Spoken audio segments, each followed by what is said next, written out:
गांव की सूनी राहों पर जब सूरज डूबता तो लंबी लंबी सरहदों वाली हवाएं खेतों की पगडंडियों पर गीत सा बहा देती। उसी गांव में धीमी चाल से चलने वाला एक घर था, चौधरी परिवार। घर के दरवाजे पर बैठे रामपाल चौधरी, जिन्हें सब प्यार से दादा कहकर बुलाते, अपने गांठदार हाथों से कबूतरों को अनाज डाल रहे थे। उनकी आंखों में गांव के रीति रिवाज, जमींदारी और सीधी सरल ईमानदारी की झलक थी। और उनके साथ उनकी बेटी सरोजा, सिर पर पगड़ी नहीं पर जाट की शान का सीना था। छोटी उम्र से ही उसके चेहरे पर वो आग थी जो खुशियों में नहीं, बिना लड़ाई के हार मानने में चैन न लेती।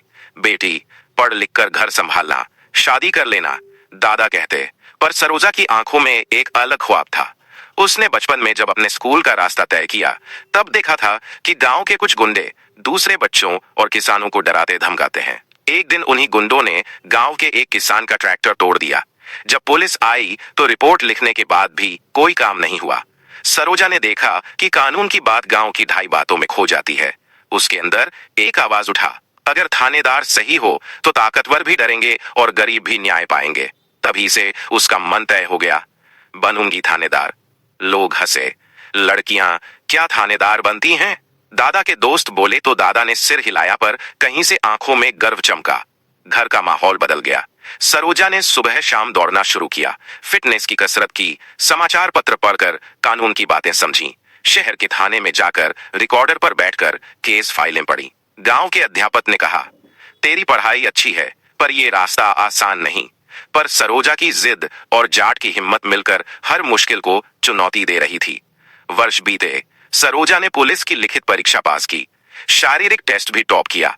शहर के सीनियर अफसरों ने उसकी कड़ी मेहनत देखकर उसे गांव के नजदीकी थाने में एसआई नियुक्त कर दिया। थोड़े ही समय में गांव वालों ने देखा कि वही बच्ची अब यूनिफॉर्म में आती, पर उसकी मुस्कान में वही गांव की मिट्टी की खुशबू थी। पर असल परीक्षा तो वहीं शुरू हुई।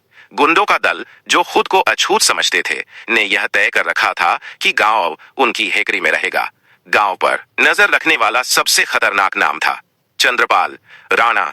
राणा की हवा इतनी तेज थी कि गांव के अधेड़ लोग भी उसके सामने सिर झुकाने लगे थे। उसने स्कूल की जमीन पर कब्जा जमा रखा था और किसानों से जबरन पैसे वसूलता था। सरोजा ने देखा कि जब राणा के लोग कुछ गलत करते तो सब चुप रहे, पर कानून चुप नहीं बैठ सकती थी। सरोजा ने पहले समझाया, सुझाव दिया, वचन दिए, पर राणा ने चुनौती दी। एक रात राणा के गुंडों ने गांव के एक जाट किसान को जख्मी कर दिया और केस दर्ज करने के बाद भी मोहरीदार कहते रहे कि किसी ने नहीं देखा। सरोजा ने सीसीटीवी फुटेज जमा की, गांव के कुछ साहसी लोगों के बयानों को रिकॉर्ड कराया और खुद आरोपी की धरपकड़ के लिए एक चतुर योजना बनाई। एक दिन सुबह सुबह जब राणा का गिरोह गांव की पक्की सड़क पर दिखा, सरोजा ने असल ताकत दिखाई। उसने कानूनी तरीके से शहर कचहरी से वारंट जारी करवाया और साथ ही गांव वालों को बुलाकर साक्ष्यों के साथ पकड़ का नाटक रचा, जिससे कई गुंडे फंस गए। राणा को लगा कि सब उसके खिलाफ साजिश कर रहे, पर थाने के आदेश और लोगों की हिम्मत ने उसे बेधड़क पकड़ा।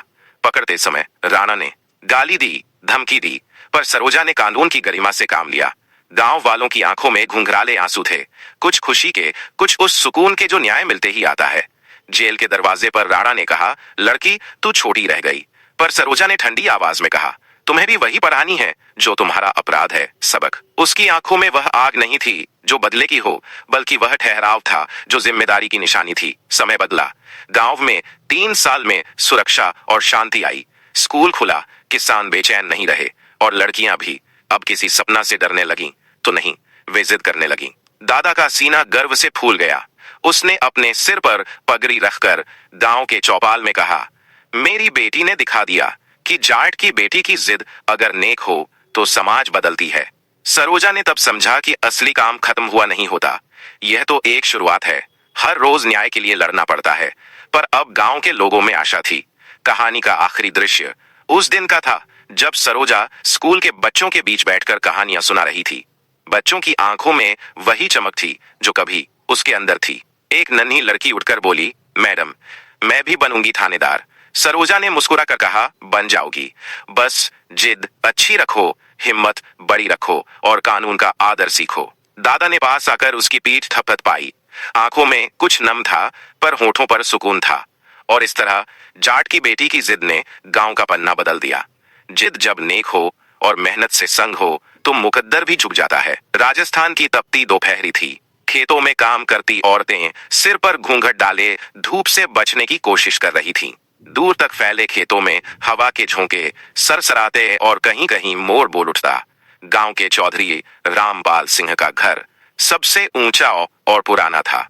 नीम के पेड़ के नीचे बैठा उनका बूढ़ा कुत्ता शेरू जैसे हर आने जाने वाले की खबर रखता था। रामपाल चौधरी गांव के सम्मानित किसान, सादा पहनावा लेकिन बोलों में रौब। उनके दो बेटे थे, दोनों शहर में नौकरी करते थे, पर उन्हें सबसे ज्यादा लगाव था अपनी बेटी सरोजा से। सरोजा बचपन से ही कुछ अलग थी।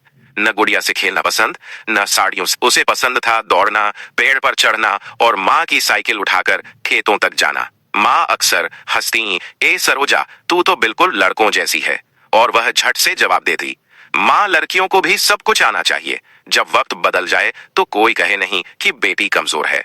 एक दिन गांव में कुछ गुंडे आ गए। वे पास के गांव के प्रभावशाली आदमी राणा के लोग थे। जबरन किसानों से हिस्सेदारी मांगते, नहीं देने पर ट्रैक्टर या फसल जला देते। उस दिन उन्होंने गांव के एक बूढ़े किसान हुक्मचंद को पीटा। सरोजा वहां मौजूद थी। उसने पुलिस को फोन किया।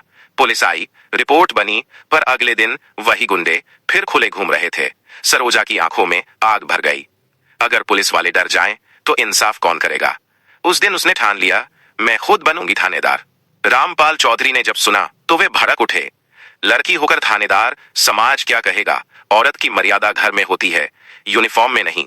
लेकिन सरोजा की जिद किसी आंधी से कम नहीं थी। उसने कहा, बाबा जब जाट खेत जोत सकता है तो बेटी देश क्यों नहीं संभाल सकती? माँ ने चुपचाप बेटी का साथ दिया। रातों को वह मिट्टी का दिया कर पड़ती, दिन में खेतों में काम करके शाम को दौड़ लगाती। गांव वाले ताने मारते, देखो चौधरी की बेटी पगली हो गई, पर वह बस मुस्कुरा देती, हाँ पगली हूं, लेकिन अपने सपनों के लिए। सरोजा ने सरकारी परीक्षा की तैयारी शुरू की। शहर जाने के पैसे नहीं थे तो उसने गांव के स्कूल में बच्चों को पढ़ाकर पैसे जुटाए। सुबह 4 बजे उठना, दौड़ना, फिर पढ़ाई, यही दिनचर्या थी। एक रात उसकी माँ बीमार पड़ी। डॉक्टर ने कहा, सरोजा ध्यान रखना, अब तुम्हारी माँ को आराम चाहिए। पर उसी हफ्ते उसका लिखित एग्जाम था। माँ ने कांपते हाथों से कहा, जा बेटी, अगर आज तू रुक गई तो तेरी जिद मर जाएगी।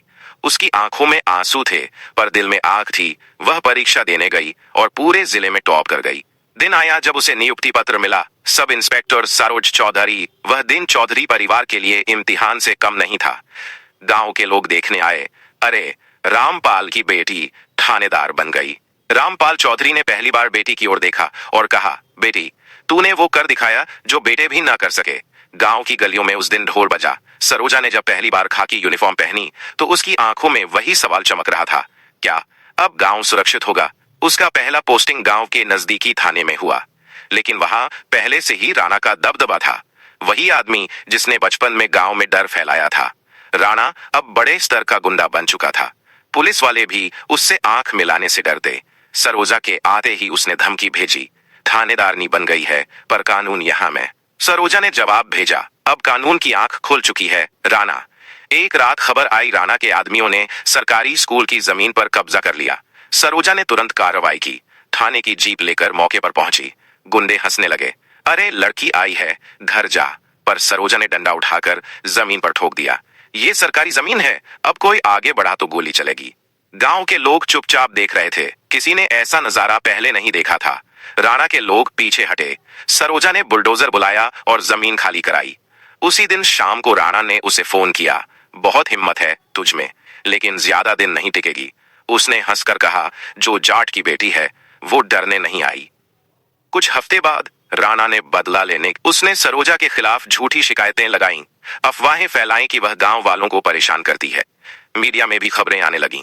कई अफसर उसे बदलने के आदेश देने लगे, पर सरोजा ने झुकना नहीं सीखा था। उसने सबूत जुटाए, राणा के अवैध धंधों के, जमीन के पेपर, फर्जी खातों के दस्तावेज। रात दिन सबूत इकट्ठा कर उसने केस फाइल के सामने पेश की। एसपी ने कहा, सरोजा अगर ये साबित हुआ तो राणा को जेल में डाल देंगे, लेकिन अगर गलत निकला तो तेरी नौकरी भी जा सकती है। सरोजा ने दृढ़ आवाज में कहा, नौकरी चली जाए पर न्याय नहीं। सुबह 4 बजे ऑपरेशन शुरू हुआ। पुलिस टीम ने राणा के गोदाम पर छापा मारा। अंदर हथियार, शराब और अवैध पैसे मिले। राणा भागने लगा, लेकिन सरोजा ने पीछा किया। धान के खेतों में बारिश के बीच वह उसे पकड़कर बोली, भाग कहाँ जाएगा? कानून की पकड़ लंबी होती है। राणा ने कहा, तू लड़की है, तेरी हिम्मत देखकर डर लगता है। सरोजा बोली, डर उसी को लगता है जो गलत करता है। गांव वालों ने तालियां बजाई। मीडिया ने उसे लौह महिला ऑफ राजस्थान कहा। गांव के स्कूल में बच्चों ने सरोजा का स्वागत किया, उसी नीम के पेड़ के नीचे जहां कभी वह मिट्टी के खिलौने बनाती थी। बूढ़े पिता ने आकर उसके सिर पर हाथ रखा। बेटी, आज समझ आया, बेटा नहीं, बेटी भी नाम रोशन कर सकती है। सरोजा मुस्कुराई और बोली, बाबा, जिद अगर सच्ची हो तो बेटी नहीं, वर्दी भी झुक जाती है। हिम्मत और ईमानदारी जब एक औरत के हाथ में आती है तो समाज बदल जाता है। जाट की बेटी की जिद ने यह साबित किया कि सपने जात, लिंग या गांव से नहीं, हौसले से पूरे होते हैं।